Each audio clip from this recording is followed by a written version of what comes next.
Desa Tarinsing adalah salah satu desa yang berada di Kecamatan Paku, Kabupaten Barito Timur, Provinsi Kalimantan Tengah. Beberapa bulan terakhir ini, warga desa dikagetkan dan dibuat bingung dengan adanya pemasangan papan pelang di halaman rumah salah satu warga, di mana pelang tersebut menyatakan ada perkebunan sawit yang disita oleh negara seluas 1.436,6 hektar karena berada di wilayah kawasan hutan negara. Padahal di desa Tarinsing tidak ada perusahaan perkebunan kelapa sawit. Sekali lagi, tidak ada perusahaan perkebunan kelapa sawit yang beroperasi. Yang ada adalah kebun dan ladang milik warga, seperti kebun kakao, kebun karet, kebun sayur, kebun pisang, dan buah-buahan.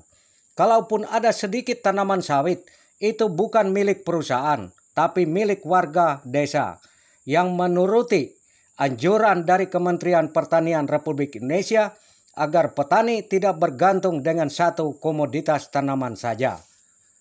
Desa Tarinsing dengan luas kurang lebih 894 hektar.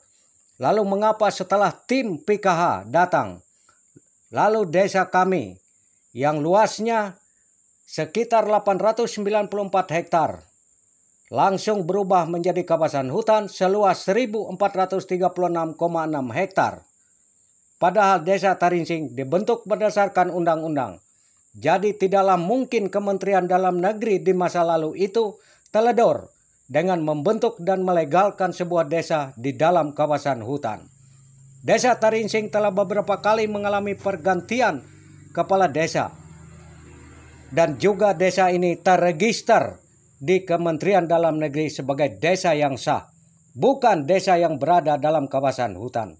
Desa Tarinsing ini sejak sebelum ditetapkan menjadi desa sudah dihuni, ditempati secara turun-menurun oleh orang-orang Dayak Maanyan sejak sebelum Indonesia merdeka.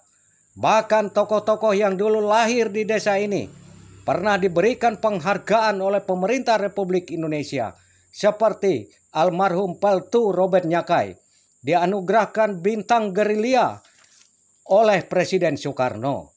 Demikian pula almarhum Prada atau prajurit 2 laut Hansi bin Artemas Aur yang gugur sebagai kusuma bangsa dalam pertempuran Laut Arab Puru bersama tenggelamnya KRI Macan Tutul, juga dicatat dalam Museum Kesejarahan Angkatan Laut.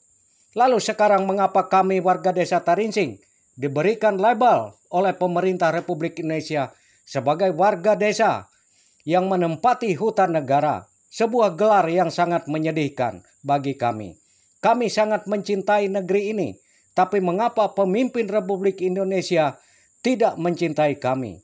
Tidak cukupkah penderitaan kami dicap sebagai warga yang menempati kawasan hutan paru-paru dunia? Kami dianggap sebagai anak bangsa yang tak berarti bagi Republik ini. Inilah penderitaan kami yang kami sampaikan kepada Presiden Republik Indonesia yang kami muliakan. Karena kami tahu persoalan ini berkaitan erat dengan keluarnya Peraturan Presiden nomor 5 tahun 2025 tentang penertiban kawasan hutan. Kami menghimbau dan siap berdiskusi, memberikan data dan fakta tentang desa Tarinsing dan berdialog dengan pemerintah atau pihak yang terkait guna penyelesaian ini. Persoalan ini bukan semata-mata persoalan kami di desa Tarinsing, tapi adalah persoalan Republik Indonesia ini dalam tata kelola pemerintahan. Ini adalah persoalan kita bersama dan harus diselesaikan secara bersama. Terima kasih. Demikian dari desa Tarinsing, Kecamatan Paku, Kabupaten Barito Timur, Provinsi Kalimantan Tengah. Hardinanto mengabarkan untuk Anda. Terima kasih.